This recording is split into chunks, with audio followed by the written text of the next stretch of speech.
वेद परमपिता परमात्मा की वाणी है।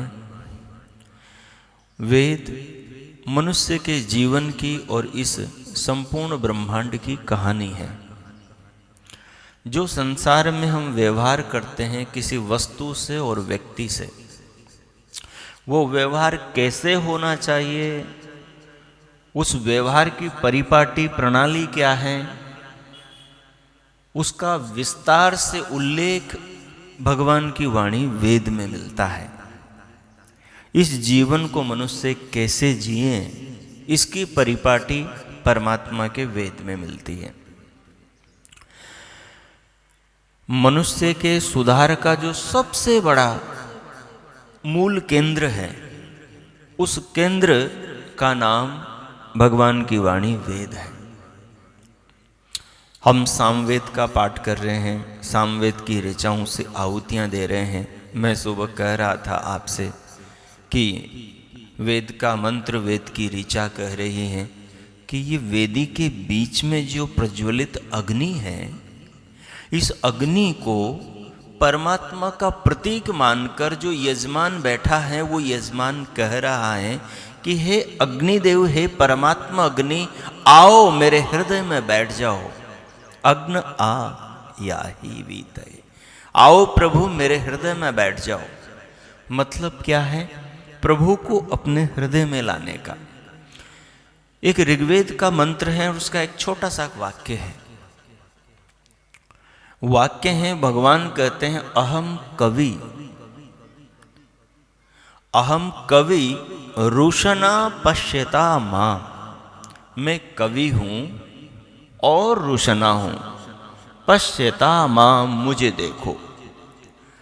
कवि जो शब्द है, ये इशारा कर रहा है किसी कवि की ओर। वेद का कवि कौन है?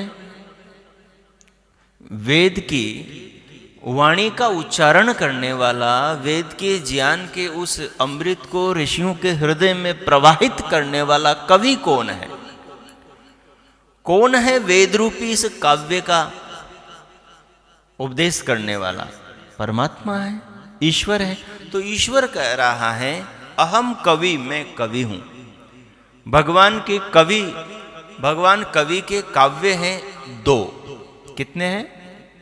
दो। एक है चार वेद और दूसरा है ये पूरा का पूरा संसार। वो अग्नि जो जिसको आप प्रतीक मानकर कह रहे हो कि हे परमात्मा अग्नि, आ हमारे हृदय में बैठ जा, और तू जैसे नीचे से ऊपर उठ रही है, वैसे हमारे जीवन को, हमारे मन को, हमारी आत्मा को भी ऊपर उठा। परमात्मा से भक्त कह रहा है कि भगवान जैसे आप ऊपर उठ रहे हो, जैसे आप बुराई से रहित हो, वैसे मुझे भी बुराई से रहित करो, मुझे भी जीवन की बुराइयों से ऊपर उठाओ। महर्षि दयानंद का एक बड़ा प्यारा मंत्र सबको याद है, वो तो हर घर में लिखा होना चाहिए ताकि उस मंत्र का उपदेश घर के हर सदस्य को मिलता रहे। महर्षि ने अपने वेद भाष्य में सर्वत्र अध्याय के आरंभ में उस मंत्र का उल्लेख किया। मंत्र कौन सा है? विश्वानि देव सवितर दुरितानि परासुव यद भद्रम तन्नासुव। कपिल देव द्विवेदी कहते हैं कि कभी मेरे से किसी विदेशी मेहमान ने पूछा कि ये बताओ भारतीय संस्कृति का संदेश क्या है। एक वाक्य में दो, भारतीय संस्कृति का संदेश क्या है? तो बोले कि महर्षि के इस प्यारे मंत्र को मैंने, इसके बीच के वाक्य को मैंने उसके सामने रखा कि भारतीय संस्कृति का संदेश है दुरितानि परासुव यद भद्रम तन्नासुव। क्या है? बुराई को छोड़ो और अच्छाई को अपनाओ। ये भारतीय संस्कृति का संदेश है। ये यज्ञ की अग्नि हमें संदेश दे रही है। क्या संदेश दे रही है? कहते हैं यजमान को सतपथ ब्राह्मणकार आत्मा कहता है यज्ञ की। यज्ञ की आत्मा कौन है? यजमान है। इस शरीर की आत्मा कौन है? जो इस शरीर का प्रतिनिधित्व कर रही हैं, जो इस शरीर को संचालित कर रही है, जो इन आँखों को चला रही है, इन पाँवों को, इस वाणी को, इन शब्दों को भीतर से बाहर निकाल रही है, वो इस देह की अभिमानी आत्मा, इस शरीर की चेतना है, इस शरीर की स्वामी है। इस शरीर के अंगों का प्रयोग करने वाला वही आत्मा है। तो यज्ञ का आत्मा कौन है? यजमान। तो यज्ञ को कौन चलाएगा? यजमान। तो यज्ञ क्या कह रहा है उससे? यज्ञ की वो ज्योति क्या कह रही है कि हे यजमान, तू मेरी तरह ऊपर उठ, मेरी तरह ऊपर उठ। किससे ऊपर उठे जी? आपके घर में झगड़े होते हैं कि नहीं होते? हमारे संसार और समाज में झगड़े हो रहे हैं कि नहीं हो रहे? दुनिया में रक्तपात हो रहा है कि नहीं हो रहा? तेरा मेरा हो रहा है कि नहीं हो रहा? हिंदू मुस्लिम सिख ईसाई हो रहे हैं कि नहीं हो रहे? धरती के ऊपर हाहाकार और त्राहिमाम मचा हुआ है कि नहीं मचा हुआ? कभी त्रेता में भी था, कभी द्वापर में भी था, और आज कलयुग में तो सर्वत्र छाया हुआ है। इस मातम की वजह क्या है? इस मातम का कारण क्या है? इसका विचार करेंगे तो इसके समाधान का सूत्र वेदों में ही मिलेगा। अपने आप को मनुष्य बनाना, मनुष्य मानना और मानवता के पथ पर चलना क्या है? यज्ञ की अग्नि का अनुसरण करना, बुराई को छोड़कर अच्छाई के मार्ग पर चलना। और राग करना, द्वेष करना, द्रोह करना, छल कपट करना, दूसरे की प्रॉपर्टी, दूसरे की संपदा को हड़प लेना, दूसरे के अधिकारों का हरण करना, दूसरे को जीने नहीं देना, धरती और आकाश ब्रह्मांड को बनाने वाले, इस जीवन को देने वाले भगवान ने प्राणी को जीने का अधिकार धरती पर दिया है, लेकिन उसके अधिकार को हनन करने का निरंतर प्रयत्न करना क्या है? अपराध है। क्या है? बुराई है। क्या है? अनैतिकता है। क्या है? अमानवता है। अमानवता है। वेद क्या कह रहा है? ज्योति अग्नि क्या कह रही है? भगवान का उपदेश क्या कह रहा है कि हे मानव, हे मनुष्य, तू क्या कर? बुराई को छोड़, बुराई को छोड़। हिंदू, मुस्लिम, सिख, ईसाई, ये सब क्या है? बुराइयां हैं, बुराइयां हैं। और इन सब के अंदर जो एक चीज है वो क्या है? मानवता, मनुष्यत्व। भगवान ने क्या बनाया है? मनुष्य बनाया है। मेरी नाक आपके नाक की जैसी है। यहाँ हिंदू बैठा हो, मुस्लिम बैठा हो, सिख बैठा हो, ईसाई बैठा हो, सबकी नाक एक जैसी, सबकी आंखें एक जैसी, सबके हाथ पांव एक जैसे, सबकी उंगलियां गिनती की, सबके पांव की उंगलियां गिनती की। और देखो हाथों की बनावट, इन उंगलियों में पोरे, शरीर की डिजाइन, शरीर के अंदर की पसलियां, शरीर के अंदर के अंग प्रत्यंग सारे एक जैसे हैं, सारे एक जैसे हैं। पृथ्वी सबके लिए एक है, सूर्य सबके लिए एक है, चंद्रमा सबके लिए एक हैंगे, पानी भी एक है, और ये पेड़ पौधे भी एक जैसे सबके लिए हैं। फिर एक हिंदू और एक मुस्लिम, एक सिख और एक ईसाई कैसे हो गया? कोई अछूत और छूत कैसे हो गया? कोई बड़ा और कोई छोटा कैसे हो गया? भगवान कहते हैं कि सब बराबर है। पशु को भी धरती पर जीने का अधिकार है, मनुष्य को भी जीने का अधिकार है। कोई छोटा हो, बड़ा हो, कोई गरीब हो, कोई अमीर हो, कोई किसी भी वर्ग के अंदर पैदा हुआ हो, लेकिन धरती पर जीने का अधिकार है। जो कहे कि धरती पर हमारा ही जीने का अधिकार है, पूरी संपत्ति, पूरी प्रॉपर्टी, पूरी धरती हमारी है, बोले कि ये व्यक्ति बुराई के मार्ग पर चल रहा है। किसके मार्ग पर चल रहा है? अगर बच्चा बुराई के रास्ते पर जाए तो अध्यापक क्या करता है? बताओ जी, क्या करता है? चाटा मारता है, डंडा मारता है। इस डंडे का क्या नाम है? इस डंडे का नाम क्या है? राजनियम। इस डंडे का नाम क्या है? प्रशासन। इस डंडे का नाम क्या है? पुलिस। इस डंडे का नाम क्या है? गुरुजी की डांट, माता पिता की डांट। और ये डंडा ही तो आर्य समाज है, और क्या है? सुधार की शिक्षा का आंदोलन ही तो आर्य समाज है, और क्या है। तो वेद क्या कह रहा है, दुरितानी परासुव यद भद्रम तन्नासुव, बुराइयों को नष्ट करो। बुराई यदि आपके मन में है, उसके कारण से आप दो लोगों के बीच में झगड़ा चल रहा है, पति पत्नी के बीच में चल रहा है, उसको खत्म करो। बुराई दो भाइयों के बीच में है, प्रॉपर्टी को लेकर है और किसी चीज को लेकर है, किसी की उन्नति को लेकर है, उसको खत्म करो। ये पाप है। बुराई क्या है, पाप है। मां अहिर्भू, भगवान कहते हैं मां अहिर्भू, हे मनुष्य। अहि कहते हैं सांप को, किसको बोलते हैं, सर्प को। और सर्प कौन होता है, जिसके अंदर जहर होता है। क्या होता है जी, जहर होता है। भगवान कहते हैं मां अहिर्भू, मनुष्य तू सांप मत बन। सांप को दूध पिलाओगे और क्या उगलेगा, जहर। बहुत लोग सांप की तरह होते हैं, घरों में भी होते हैं, संबंधों में भी होते हैं, भाई बहनों में भी होते हैं, पति पत्नियों में भी होते हैं, और समाज, किसी संगठन, किसी संस्था के अंदर भी ऐसे सांप होते हैं, और राष्ट्र के अंदर भी ऐसे सांप होते हैं। ऐसे सांपों के फन को कुचलना चाहिए, उनके अंदर के जहर को खत्म करना चाहिए। और उस जहर को समाप्त कैसे किया जा सकता है, ज्ञान के द्वारा। सबसे बड़ा संसार के अंदर सुधार का माध्यम क्या है, शिक्षा, ज्ञान। इसलिए भगवान क्या कहता है, अहम कवि पश्यता माम, अहम कवि पश्यता माम। अरे मैं कवि हूं, किस चीज का कवि हूं, वेदों का कवि हूं और इस संसार का कवि हूं। ये दोनों मेरे काव्य हैं। जो इन दोनों को पढ़ेगा, जो इन दोनों को समझेगा, वो मनुष्य संसार के अंदर मनुर्भव मानव बनेगा। वो मनुष्य संसार के अंदर मनुर्भव मानव बनेगा।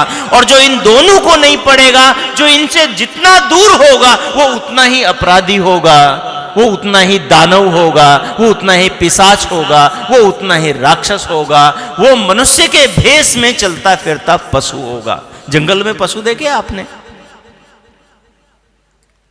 वो हमेशा दूसरे के ऊपर,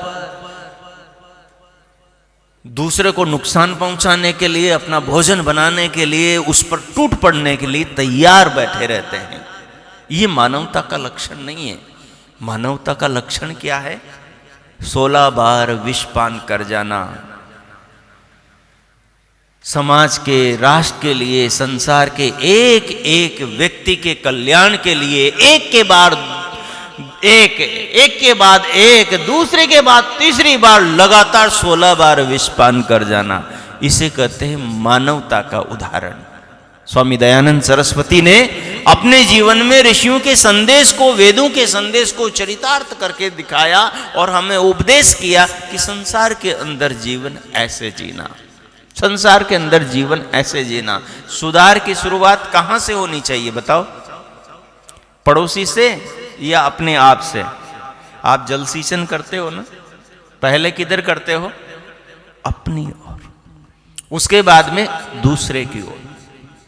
ज्ञान पहले मेरे जीवन में आना चाहिए, अच्छाई पहले मेरे जीवन में आना चाहिए, और अच्छाई में अपने जीवन में धारण करूं और अपने जीवन की बुराई को दूर करूं और दूसरे को अच्छा बनकर उपदेश करूं, अच्छा बनकर उपदेश करूं।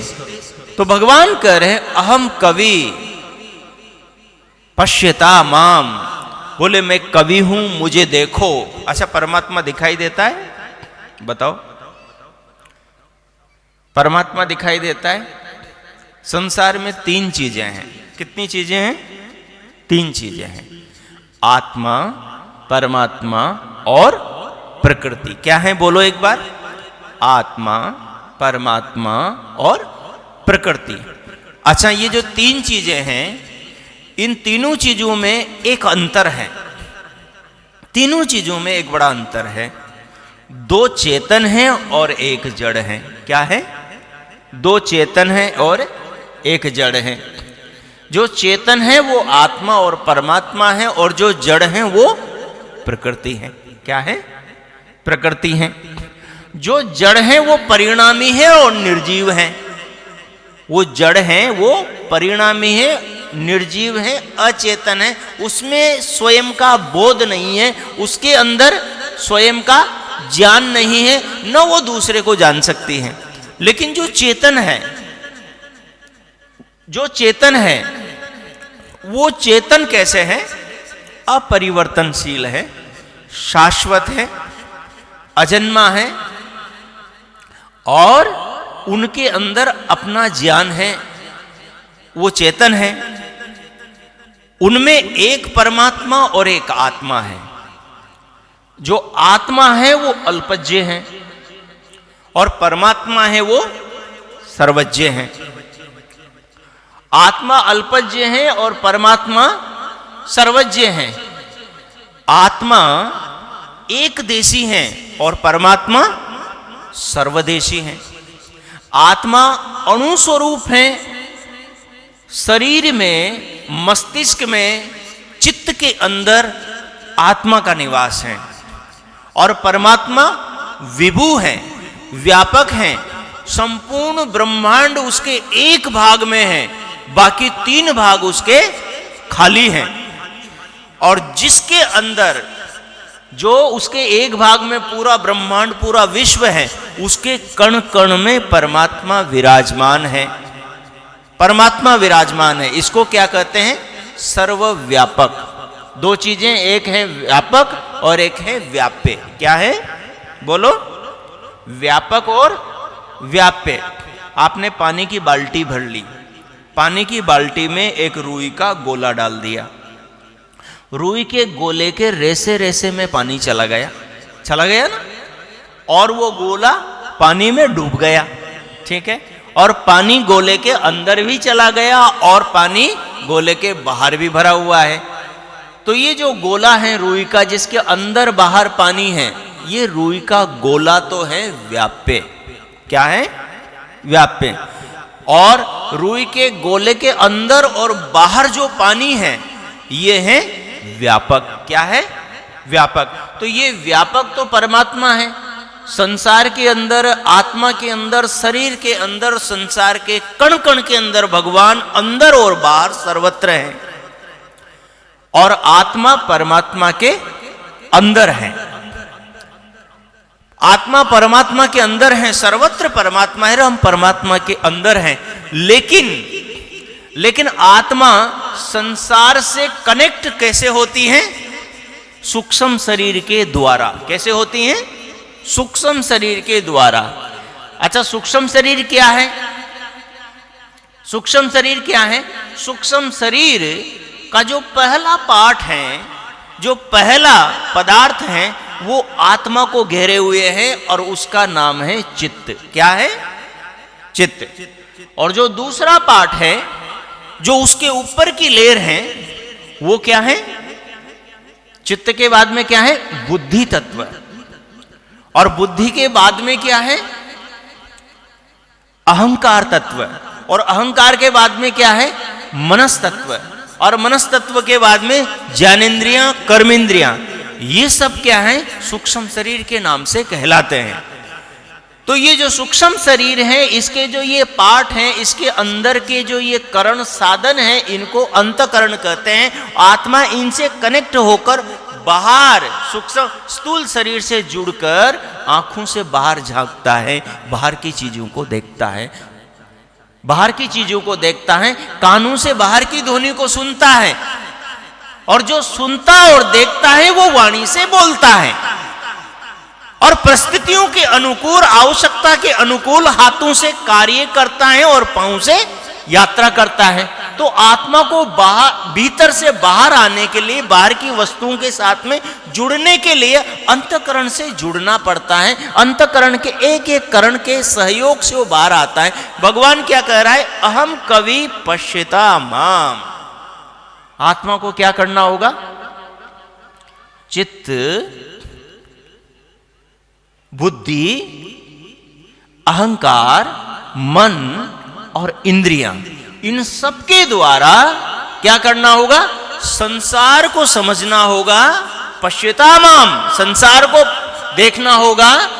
देखने का मतलब क्या है? एक तो पशु देखता है, इसलिए पशु को पश्यति इति पशु। जो देखता है वो पशु है, लेकिन जो देखता हुआ विचारता है वो कौन है? मनुष्य। मननात्, मनुष्य जो मनन करे, सोचे, विचारे, वो मनुष्य है। यदि मनुष्य सोचे विचारे नहीं और जो सामने आ जाए उसी पर टूट पड़े पशु की तरह, तो फिर वो भी मनुष्य के भेष में पशु हो जाएगा। तो भगवान क्या कह रहे हैं? मनुष्य का क्या उद्देश्य है? वो उस कवि के काव्य को देखें, संसार को देखें, इस पर विचार करें।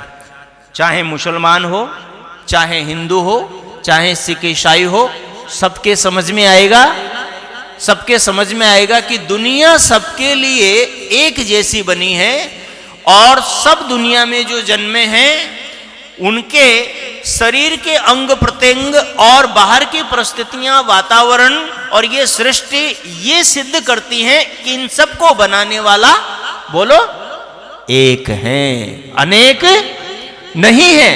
इस कारण से हम सब मनुष्य हैं और हम सब किसकी आज्ञा माने? जिसने पूरे ब्रह्मांड को बनाया है, जिसने सबके लिए शरीर बनाया है, जो सबके शरीरों को चला रहा है और जो सबके लिए जीवन निर्वाह के साधनों का निर्माण कर रहा है, अर्थात अन्न का निर्माण कर रहा है, भोजन का निर्माण कर रहा है, औषधि और वनस्पतियों का निर्माण कर रहा है, ऑक्सीजन के द्वारा प्राणियों के जीवन की रक्षा कर रहा है, पृथ्वी के द्वारा इस अनंत अंतरिक्ष में, खाली आकाश में इस निराधार पृथ्वी को धारण कर रहा है। वो जो सर्वाधार भगवान है, उस भगवान का आदेश है कि हम क्या करें? बोलो, वेद पढ़ें। क्या करें? वेद पढ़ें। ये विधाता ईश्वर का काव्य है और हम इसको पढ़ें, और इसको पढ़ने के बाद में हमें पता लगेगा कि भगवान ने धरती पर हमें किस लिए भेजा था। किस लिए भेजा था? बुराइयों से मुक्त होकर अच्छाइयों को प्राप्त करने के लिए भगवान ने भेजा था। दुरितानि पराशुभ के लिए, यद भद्रम तन्न आशुभ के लिए हमें भेजा था। उद्यानम ते पुरुष न अवयानम, संसार में ऊपर उठने के लिए भेजा था, न अवयानम, नीचे गिरने के लिए नहीं भेजा, राग द्वेष करने के लिए नहीं भेजा, धरती को रक्त रंजित करने के लिए नहीं भेजा, धरती पर अमानवीय व्यवहार करने के लिए नहीं भेजा। हमें संसार के अंदर प्रेम बांटने, प्रेम पाने और प्रेम का वातावरण बना करके उस परमात्मा को पाने के लिए, अपने आप को जानने के लिए भगवान ने भेजा है। ये आध्यात्मिक संदेश है जो यज्ञ यजमान को देता है। यज्ञ से, यज्ञ के अंदर जलती हुई अग्नि कहती है, क्या कहती हैं कि हे यजमान देख मेरी ओर, मेरी तरह नीचे से ऊपर उठ, मेरी तरह नीचे से ऊपर उठ। हे यजमान, मुझ परमात्मा रूपी अग्नि में अपने आप को रंग ले। कैसे? जैसे आग का, जैसे लोहे का गोला अग्नि में डालने के बाद में क्या हो जाता है? अग्नि के जैसा हो जाता है, अग्नि के जैसा तद्रूप हो जाता है। अग्नि कह रही है, परमात्मा अग्नि कह रही है, ये वेद की ज्ञानाग्नि कह रही है, ये वेद के उपदेश कह रहे हैं कि हे यजमान, मैं तेरी आत्मा हूं, मेरे संदेश को सुन। मेरे जैसा बनना चाहता है ना, इसलिए यजमान क्या करता है? यजमान कहता है हे भगवान, हे यज्ञाग्नि, मैं अपनी आत्मा को, अपने व्यक्तित्व को, अपने संपूर्ण जीवन को ये समीदा बनाकर तुझे अर्पण कर रहा हूं। मुझे अपने रंग में रंग ले भगवान, मुझे अपने रंग में रंग ले भगवान। भगवान कह रहा है कि बेटा तुम मेरे रंग में तो रंगेगा, लेकिन कब? जब मेरे अनुसार तू कर्म करेगा तब। कब रंगेगा भक्त भगवान के रंग में? बोलो, जब भगवान के बताए अनुसार कर्म करेगा तभी भगवान के रंग में रंगेगा। भगवान कह रहा है कि बेटा ऐसा काम कर, और बेटा कर रहा है उल्टे काम। बाप कह रहा है इधर जाने के लिए, गुरु कह रहा है ये काम करने के लिए, और शिष्य उल्टे काम कर रहा है। तो गुरु का आशीर्वाद मिलेगा? पिता की प्रॉपर्टी मिलेगी? बताओ मिलेगी? नहीं मिलेगी ना। पिता प्रॉपर्टी कब देगा? जब बेटा पिता की आज्ञा का पालन करेगा, सही रास्ते पर चलेगा। भगवान सुख देंगे आपको, धन देंगे आपको, अच्छा शरीर देंगे आपको, ऋषि मुनि बना देंगे आपको, स्वर्ग में उच्च अवसर देंगे आपको, मोक्ष भी प्रदान करेंगे आपको। लेकिन कब? जब भगवान की बात मानोगे तब। जब भगवान की बात मानोगे तब। भगवान क्या कहते हैं? सत्य का आचरण करो, झूठ मत बोलो। अहम सत्यम उपैमि, मैं सत्य बोलूंगा। यजमान ये वचन धारण करता है। न अनृतम वक्ष्यामि, झूठ नहीं बोलूंगा, ये वचन देता है। यजमान क्या कहता है? ये सतपथ ब्राह्मण का ऋषि कह रहा है कि मानव के जीवन का लक्ष्य क्या है? क्या है मानव के जीवन का लक्ष्य? असतो मां सद्गमय, असत से, बुराई से अच्छाई की ओर बढ़ना मानव जीवन का लक्ष्य है। फिर क्या कहा आगे?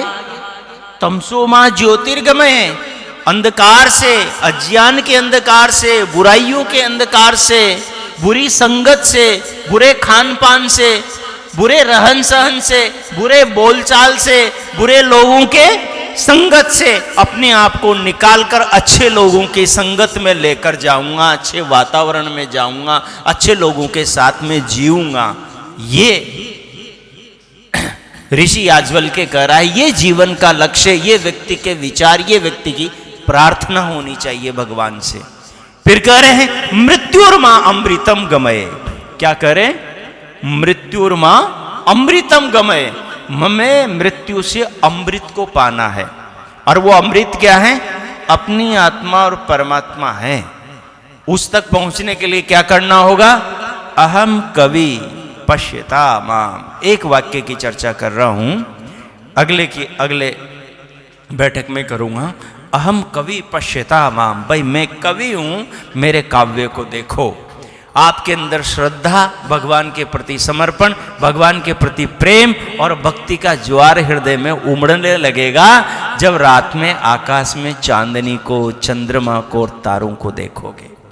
जब ये विचार करोगे कि ऑक्सीजन कहाँ से आ रही है, फल कहाँ से आ रहे हैं, सब्जियां, दालें, साकें ये कहाँ से आ रहे हैं, आपके अंदर श्रद्धा उमड़ेगी। जब आप विचार करोगे ये शरीर, ये आंखों की ज्योति जिसके द्वारा देख रहा हूं दुनिया, ये पांव की शक्ति, ये शरीर का सामर्थ्य, ये बुद्धि का और शरीर का बल कहां से आ रहा है? इन सब का स्रोत, इन सब का उद्गम स्थल भगवान है। सृष्टि के जंडे जर्रे में, कण कण में बैठा हुआ है। कोई चीज आपके पास में बनकर आ रही है, उससे पहले उसका निर्माण भगवान ही कर रहा है। हम सोते हैं, भगवान जागता है। हम सुबह उठते हैं, हम वैसा पाते हैं जैसा कल हमने काम छोड़ा था, जैसे हम थे। इसके पीछे कौन लगाए? परमात्मा लगाए। दिखाई नहीं देता। आत्मा किसको दिखाई देती है? अरे भौतिक वस्तु दिखाई देती हैं, जो प्रकृति के परमाणु से, उनके संगात से जो वस्तु बनती है, वो आंखों से दिखाई देती हैं। चेतना दिखाई नहीं देती, क्योंकि उसमें रंग नहीं, उसमें रूप नहीं, उसमें आकार नहीं, इसलिए वो दिखाई नहीं देती। लेकिन वो जो दिखाई नहीं देती, वो अपने कर्मों से, अपने कार्यों से दिखाई देती हैं। दिखाई देती हैं कि वो है, अपने अस्तित्व को वो अपने कार्यों के द्वारा प्रमाणित कर रही है। मैं हूं, इस शरीर में आत्मा है कि नहीं है? कैसे पता लगा आपको? मैं पड़ा नहीं हूं, बैठा हूं, इसलिए मैं बोल रहा हूं, इसलिए मैं देख रहा, गर्दन हिला रहा हूं, इसलिए आप कह रहे हो इस शरीर में आत्मा है। ये धरती घूम नहीं रही है क्या? ये सूर्य घूम नहीं रहा है क्या? दिन रात नहीं हो रहे हैं क्या? ये चंद्रमा की कलाएं नहीं बता रही हैं क्या आपको? ये तिथियां बदल नहीं रही हैं क्या? ऋतुएं बदल नहीं रही हैं क्या? इन सब के पीछे कौन है? अरे कौन मां के गर्भ में, कौन मां के गर्भ में वो रजवीर्य नाम बीज से इस शरीर का निर्माण करता है? कौन मां के स्तनों में उस बच्चे के लिए दूध का निर्माण करता है? जो दिखाई नहीं देता हुआ और संसार के कण कण को प्रेरणा के द्वारा प्रेरित करके इस संसार में पदार्थों का निर्माण, सृजन कर रहा है, वही भगवान है। वो हमें देख रहा है, लेकिन हम इन चर्म चक्षुओं से उसे नहीं देख सकते। उसको देखने का चक्षु है वेद। इसलिए हमारे पूर्वजों ने क्या कहा? पितृदेव मनुष्याणाम वेद चक्षु सनातनम। हमारे पूर्वजों ने कहा कि हमारा सनातन चक्षु क्या है? वेद चक्षु सनातनम। ये वेद ही चक्षु है। इसलिए हमने शुरू में क्या कहा था? वेदा में परमम चक्षु, वेद परम चक्षु हैं। वेद जीवन का स्वरूप, सृष्टि का स्वरूप, पदार्थों का स्वरूप, इस ब्रह्मांड की हकीकत को हमें बताता है। वेद ऐसी दिव्य चीज है। तो आइए, मैं आपसे यही अनुरोध करूंगा, आज पल्ले के गांठ बांध लीजिए और इसे एक बात को लेकर जाइए, दुरितानि पराशुभ यद भद्रम तन्न आशुभ। जो भी बुराई दिखाई दे, डायरी में लिखिए, स्केल से बीच में लाइन डालिए, एक तरफ लिखिए अच्छाई और दूसरी तरफ लिखिए बुराई। अब अपने अंदर जो जो अच्छाइयां हैं वो लिखिए, दूसरों में जो अच्छाइयां हैं वो लिखिए। ठीक है? जो अपने अंदर अच्छाई है और दूसरों में जो अच्छाई है जो अपने अंदर नहीं है, वो दूसरों की अच्छाई अपने अंदर लानी है। और अपने अंदर जो बुराई है वो बुराई छोड़नी है और अच्छाई को लेकर आना नहीं। दूसरों की बुराई तो ग्रहण नहीं करनी, लेकिन उनकी बुराई को दूर करने का प्रयास करना है। इसी को मानवता कहते हैं कि जो अपनी बुराई को दूर करें, अपने अंदर अच्छाई को ग्रहण करें, दूसरों की बुराई को दूर करें और दूसरों के अंदर अच्छाई को बढ़ाएं। 100 से अधिक देशों में देखा जाने वाला, सर्वाधिक लोकप्रिय और सबसे अधिक फॉलोअर्स के साथ पूरी दुनिया में आर्य समाज के विचारों का प्रचार करने वाला एकमात्र चैनल वैदिक प्रचार।